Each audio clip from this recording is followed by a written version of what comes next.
Hey everyone, hope they're having a good day. My name's Andy. My channel's Finding Value. Today we're going to do our daily technical analysis commodity update. Work our way through the dollar, yields, precious metals, commodities, ETFs that I follow. And if you need any help with anything, check out finding-value.com. That's where I talk about individual companies, individual sectors, and what I'm doing in the markets. You can see my portfolio holdings, and you can see what I'm buying real time as I update it when I buy things. We do have a discount going on called Holidays. It's in the description link below if you'd like to join. And if you need any help with anything, you can ask me questions directly during our question and answer sessions, which we have one of them coming up at 5 p.m. on Sunday. Let's dive in and I'll give you my financial opinion on what's going on. So we had Powell come out and he stated that he's going to hold rates flat and that there are potential rate cuts in 2024. I think there was 3 of them is what he said, or what at least the news said. So with rate cuts, and remember I talked about this, lower rates, lower dollar. We got our lower dollar today. Boom. And we've got our lower rates. Rates are falling off a cliff. Couple of things we want to look at. We want to watch the dollar and see if this continues lower, which I think it will. And we want to continue to watch rates. When the dollar goes down, that is a tailwind behind precious metals, and with the rates going down. It also is going to be a tailwind behind all of the commodities, and it's going to be a big tailwind that we were missing in emerging markets. So if this continues and the dollar continues to drop, it's going to be a tailwind behind all of those investments.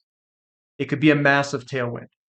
If the yield curve uninverts, which means that the short end goes down faster than the long end, which we don't know if that will be the case. But if it does, that is also an increased likelihood of a potential slowdown in the market, where there is a higher risk of a panic or fear-induced problem that could occur in the market. So just bringing that up now, we don't have the yield curve uninverting to that extent yet, but I just wanted to talk about that. The 2-year yield, look at that thing go down like a rock. Like I said, momentum was to the downside. We were still in this pattern, and this very well could come lower. When we back out, remember what I said, we could go quite a bit lower down here. And that is going to be the move of wave 2. So wave 1, wave 2, and then the big move up is going to be, he's probably going to pump money at the bottom down there, and or there's going to be a lot more lending from the real estate market.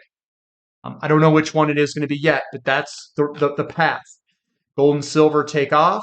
Oil and all the rest are just going to absolutely rip at that point, probably down here. And it could rip even as this comes back, depending on what the housing market does.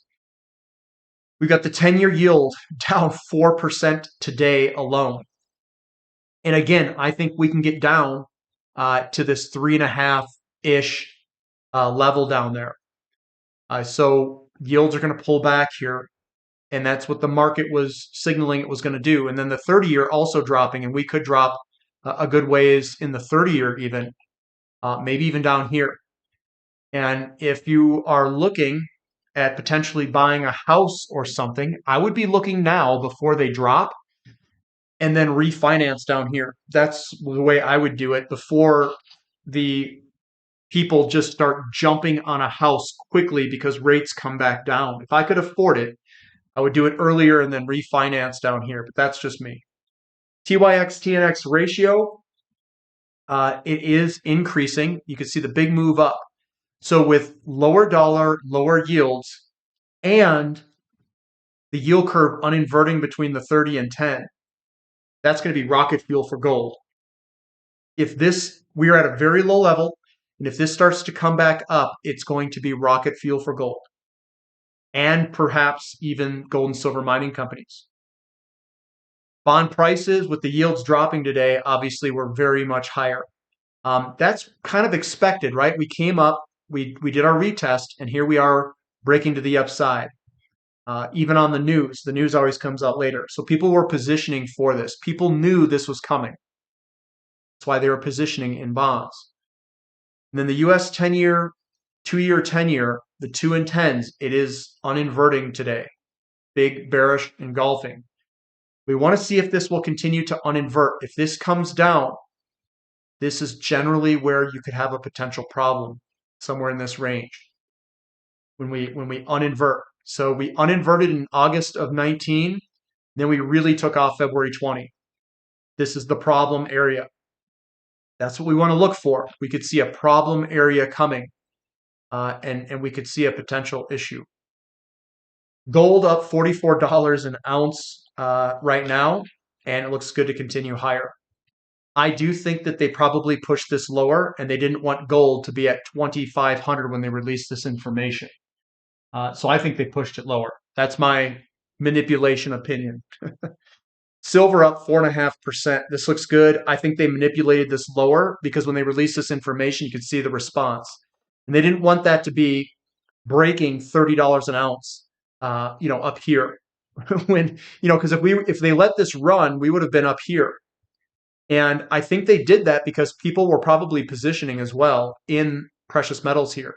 They're probably closing contracts or doing whatever the heck they need. Platinum up 1.4%, $12. This looks good to go higher. Palladium up $23. This to me looks like it's bottoming, and I think we're going to work our way up eventually. Not saying immediately. It could be immediate, but again, it looks like it's trying to trampoline jump and put in a base to take off. XAU to gold ratio just ripping it today. We have a broken down trend line. Now we've got this big bullish engulfing. I think we're going higher here, guys. This is the time to be looking at gold and silver mining companies right here, right now. Right here, right now. Finding FVF is calling that. FVF is calling that. Pulling back on, I don't know if this updated yet. This is still Tuesday, and I know it's Wednesday, but it's not updated there. It's not updated here either. Oh, no, it is updated. So we came back down a little bit more well, it didn't update on this one, so it can't be updated. GDX ripping to the upside off that support level. Watch for a break here, guys. If we break, this is a huge opportunity from very cheap levels for GDX, GDXJ, and SILJ. Now's the time to be looking. GDX up 7.21%, back above. We're turtle heading out of that trend line. I think it's got room to run. SILJ as well, up almost 8%. People are diving in here. They know the market conditions that this performs well under. So do we. They've got no advantage over us. So now's the time to be looking, and I think we're going to get a break here and a big run. This is where lower back pain comes in because it's going to fill your pockets full of cash if you're playing it from gold and silver mining companies. Your accounts will be full. Crude oil up 1.75%. So that's also looks like we're trying to put in a bottom, and we'll see what follow through we have. There is a slowdown, I think, in the market that is occurring. And I think crude oil is feeling that. And that's probably why they're lowering rates to some degree. So again, we've been heading lower. We need to still base out and I think turn this thing up. So it's got a little bit of time left. TTF gas, again, momentum's to the downside. It needs time. We need some cold weather to kick in here. Start eating through some inventory. And nat gas in America, again, the momentum's to the downside. We need some time here. Let it base out. Let it get its feet underneath itself. And that's what it looks like, big picture view. And this could turn around very quick. I'm not saying it can't. So, we do have greater demand for power burn with all the renewables we've got. But the weather has been warmer than normal. It's been bearish weather. XOP, yeah, you know me, hitting it up 2.5%. Like to see some follow through here. And again, with weaker yields and weaker dollar, this could all go up together. Everything could move here and rocket on up. Watch the housing starts. That will be lending in the system that will help this be propelled higher, which I think will come. I think. OIH also up 2.14%, energy service companies, and it looks like it's trying to put in a little bottom here. So we'll see if we get some follow through. Sprott Physical Uranium Trust down a little bit. kind of the oddball today. This has been holding up our portfolio. Maybe it just needs a little bit of a rest, but still looks good to go higher for the Physical Uranium Trust. A little bit of selling pressure today out of URA, but again, it bounced off support. URNM bounced off support, and URNJ bounced off support. Still looks good. We're still hanging above everything. Weaker dollar, stronger commodity prices. This could very well go higher. Just be patient with it. Don't get mad at it. Don't be mad. Just be patient. TAN putting in a big bullish engulfing. Looks like it wants to go higher for TAN. Still looks good.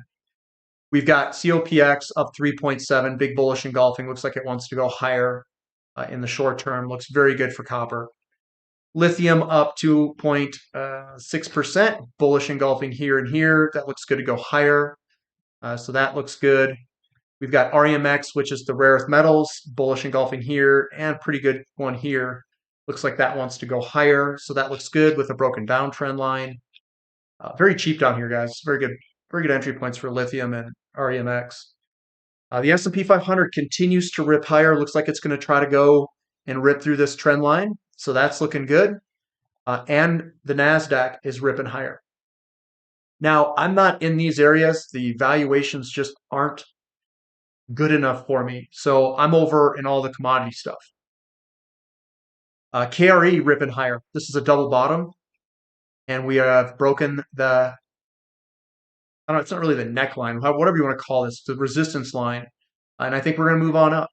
This is going to be good. We're going to see a big, what I think is going to occur here, this is a accumulation cylinder here. And then I think we're going to go to the promised land, to a land way far higher above. Emerging markets is going to start to get lit here. Weaker dollar, weaker yields. This thing's going to rip to the upside. EWZ, EEM, all that stuff. XHB also ripping higher for the home builders. Definitely likes the lower yields.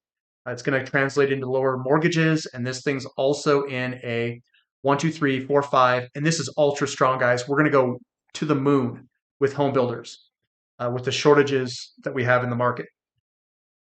MOO also reacting positively. Nice big bullish engulfing, breaking the downtrend line. We're going higher. Bullish engulfing, bullish engulfing. Think of your fertilizer companies, stuff like that. Looks good. We've got copper looking good, sitting on top of its support, breakout, retest. It's going to move on up. Looks fantastic. Iron ore moving on up, 0.62%. We still have more room to go. Steel, iron ore, it's all going to look fantastic. 1, 2, 3, 4, 5, 6, 7. And then we're going to get a massive move to the upside. Another accumulation cylinder. Aluminum also moving on up with the news, and it looks like it's trying to put in a bottom here. Probably a good spot to be looking potential aluminum companies. We've got the Baltic Dry Index up 1.7%. I don't know, this is usually lagged, but I think we're going to go higher eventually. Looking for accumulation cylinder back here. You could almost say it's got one too. Newcastle Coal up 0.7%. Still looks good. It's basing out. I think we'll go higher. Could be held down with natural gas prices to some extent, but I think it's a good location to be looking for everything. Nat gas, coal, everything. Bitcoin, our liquidity measure, up 3.5%. That does look good. And maybe we see it continue on up. Along with Ethereum also up 2.3%. So everything looking pretty good today with Powell's release of that information. Keep in the back of your head though, generally when they lower interest rates, there could be a potential problem and there could be a fear or scare in the market at some point. And being diversified across multiple sectors, maybe even having a little bit of cash stored up, could be good. Could be good if we get a potential fall 3 months, 6 months, a year from now, whenever it occurs. Hard to say. People who make these predictions, they're just predictions, guys. But this is generally when the likelihood of something occurring in the market, like a crash, like the 1987 crash, the COVID crash, great financial crisis, it all happened when the yield curve was uninverting. And I think we might see the yield curve uninvert here, and that's what we're going to look for. So that's what I've got for today, guys. Give me a thumb up for the content, subscribe to the channel, and we'll catch you next time. This is Finding Value.